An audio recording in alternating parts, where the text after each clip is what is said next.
예, 이제 보조적 항암요법, 보조적 항암요법이라는 것은 수술 후에 재발 방지를 위해서 쓰는 항암이라고 얘기를 드렸습니다. 그의 이제 한계와 대안 전략, 이번에는 대장암 편입니다. 대장암이 이제 병기도 뭐 상당히 많이 있지 않습니까? 근데 이제 뭐 대장암 1기, 2기, 3기. 근데 이 항암 효과를 보려면 사실 가장 이제 심한 4기 직전에 3기 환자의 수술 후에 항암 효과가 어떠냐 하는 그걸 이제 보는 거가 제일 좋을 것 같아서 주로 3기 암 환자를 대상으로 한 거를 이제 논문으로 좀 뽑아봤습니다. 2016년도 캐나다에서 발표된 논문입니다. 이 2002년에서 2008년도 캐나다 온타리오 그 암 등록 사업에 등록된 대장암 환자 중에 3기 진단 후에 수술을 받은 2,800명의 치료 경과를 통계를 낸 겁니다. 이 중에 2,800명 중에 66%가 이제 항암 치료를 받았습니다. 나머지 44%는 이런저런 이유로 항암 치료를 안 받은 거죠. 그리고 이제 이 항암을 받은 종류는 대개 이제 27%가 5-FU라는 거고, 그 다음 19%는 카페시타민. 이게 주로 이제 이 젤로다로 암환우 여러분들 뭐 아주 귀에 익은 그런 약입니다. 그 다음에 38%가 폴폭스. 여러 약의 조합이죠. 그래서 그 조합의 이름이 폴폭스. 근데 대장암 환자분들은 상당히 많이 아세요. 16%가 폴피리. 그리고 이게 지금 이 세 가지가 지금 표준 치료로 지금 많이 사용을 하고 있는 치료입니다. 지금. 그걸 해봤더니 결국은 3기에서 수술을 단독으로 했는 사람의 8년 생존율이 40%입니다. 그런데 보조항암 수술하고 난 다음에 재발 방지를 위해서 항암을 했는 분이는 생존율이 53%입니다. 결국은 뭐 한 13% 정도밖에 되질 않죠. 그 사실은 이제 이게 우리가 있는 항암의 효과인데, 이게 이제 보는 시각에 따라서 우리 종양학을 하는 의사들은 상당히 생존에 도움이 됐다고 얘기를 하는 것이고, 환자 입장에서는 아니 그 고생하려고 요거 15% 덕보자고 그 고생을 하냐, 그건 상당히 부정적인 분들도 많습니다. 그 다음에 이제 생존율만 가지고 얘기하면 그런데, 이거 통계 처리에 뭐 이거 이용하는 방법은 별로 좋은 방법은 아닙니다. 그런데 이제 2년 생존율을 이렇게 2년째 그래프를 이렇게 봐보면 2년째 되면 그 재발이 되는 퍼센테이지가 이만큼 늘어납니다. 그러니까 재발이 돼도 재발되는 환자가 재발의 시기가 상당히 늦어진다. 항암을 하면. 그 다음에 이제 여기 보면 이제 이게 3년쯤 될 거예요. 3년쯤 되면 통계적으로 몇 년 정도는 재발이 지연시킬 수가 있다. 그러니까 재발의 지연과 생존율의 증가, 완치율의 증가에 효과가 있다.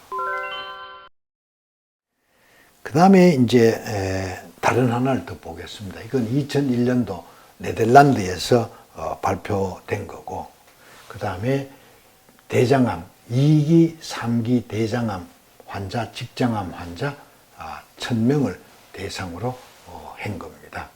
그래서 이거는 야에 처음부터 항암을 했는 사람, 하지 않는 사람을, 이전 논문은 그 등록된 사람 자료를 분석한 거고, 여기는 이 1000명을 대상으로 야외 무작위로 배정을 했습니다. 그렇게는 한 사람은 수술만 했고, 한 사람은 수술 후에 항암을 했고, 이래서 이제 뭐 생존율을 비교를 해봤습니다. 해봤더니 근데 이제 수술하는 항암제 주는 거는 이제 발베퓨라는 거를 5일 맞고, 그 다음에 4주마다 5일 맞는 거예요. 한 달에 5일씩 뭐 항암제를 쭉 맞는 거. 지금 우리 아직도 이걸 많이 쓰고 있습니다. 그런데 그거를 1년을 했습니다. 사실 환자 입장에서는 1년을 매달 5일씩 항암 맞는 것이 그렇게 쉬운 일은 아니죠. 그런데 그렇게 했더니만 수술만 했는 사람이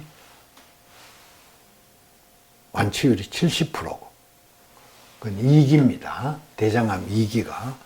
그런데 항암제를 같이 썼더니만 78%의 완치율이 있더라. 이게 통계입니다. 아까도 거듭 얘기하지만 환자 입장에서는 야, 내가 이 8% 덕을 보자고 1년 항암을 하면서 고생을 해야 되냐 하는 회의가 들 수가 있다는 얘기죠. 그 다음에 3기 환자입니다. 3기 환자는 이 그래프는 수술만 했는 분입니다. 이 위에 있는 이 그래프는 수술하고 보조 항암제를 1년 하신 분들의 생존율입니다. 수술 단독에서는 44%, 보조 항암을 쓰면 56%, 이거는 한 12% 정도의 효과가 있습니다. 그래서 지금 우리가 이제 하고 있는 이 항암의 효과가 항암 만능주의라고 얘기하기까지는 훨씬 못 미친다. 그러나 항암을 함으로써 완치율이 올라가고 서로 재발이 되더라도 재발되는 시기가 상당히 늦어진다. 그래서 생존율이 오래 더 버티고 살 수 있다. 이렇게 이해를 하시고 그 차원에서 우리가 항암을 이용을 해야 된다. 이렇게 얘기를 할 수가 있겠습니다. 이제 뭐 다른 이제 항암제 전체에 대한 총평이기 때문에 거의 같은 얘기가 나옵니다. 항암제 효과는 우리의 기대 이하이다. 그 다음에 항암제만으로 우리가 생각하는 것처럼 암이 쉽게 완치되지는 않는다. 그 다음 항암을 하면 확실히 오래 산다. 그 다음에 재발의 시기를 이제 연기할 수 있다. 그렇지만 우리가 피할 수 없는 부작용과 삶의 질이 저하가 되는 그런 거는 있다. 그러나 항암제를 써서 아주 초기 말고는 항암제를 써서 더 빨리 사람이 잘못됐다 하는 그런 결과는 없다는 얘기죠. 이 얘기를 굳이 드리는 것은 치료 효과가 본인의 기대에 못 미친다고 항암을 피하지 말라는 그런 얘기를 드리고자 하는 겁니다.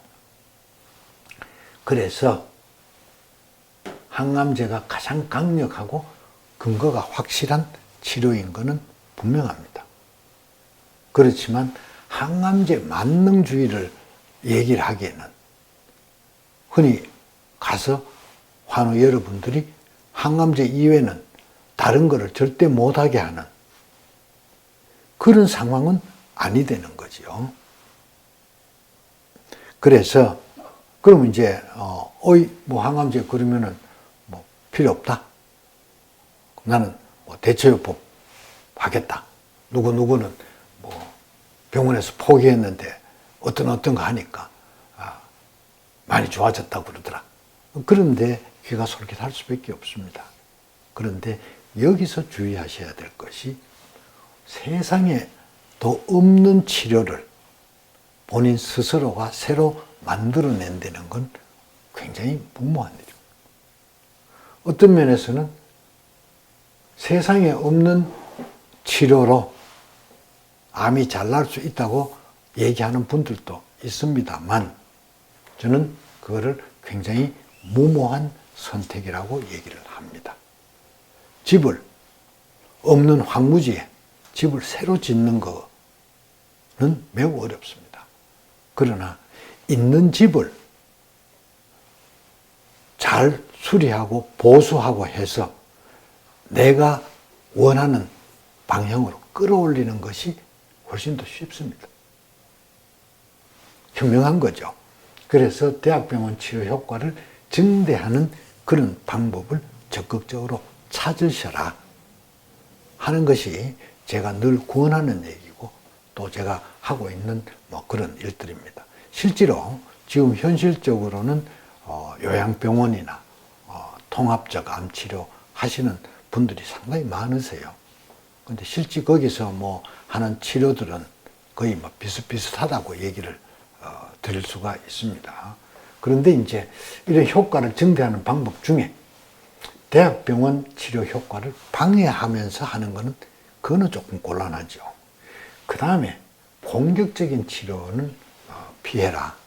실제로 대학병원 항암 치료가 내 체력의 극한을 넘나드는 그런 치료이기 때문에 거기에 더 체력적으로 무리를 가는 것은 오히려 득보다 실이 더 많을 가능성이 많겠죠.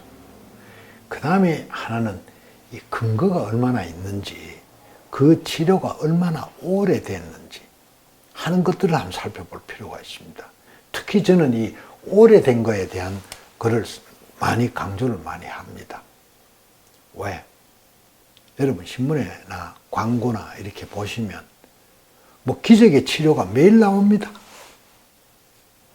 여러분 이렇게 옆에서 듣는 얘기 카페나 이런 데 가면 이런저런 그 암에 기가 막히게 좋은 그런 보조 식품 이런 것들이 많지 않습니까? 근데 그게 가보면 거의 5년 이내에 없어지고 다른 게 또 나옵니다. 계속됩니다. 그래서 사실 그거는 반짝하는 거는 효과가 없다는 얘기죠. 오랫동안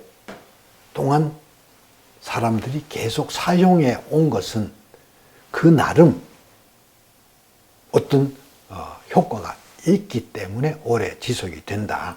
그래서 이런 것들을 염두에 두시고 보충적인 치료를 찾아서 효과를 최대한 끌어올리는 그런 현명함을 가지셔라. 이렇게 부탁을 드리겠습니다.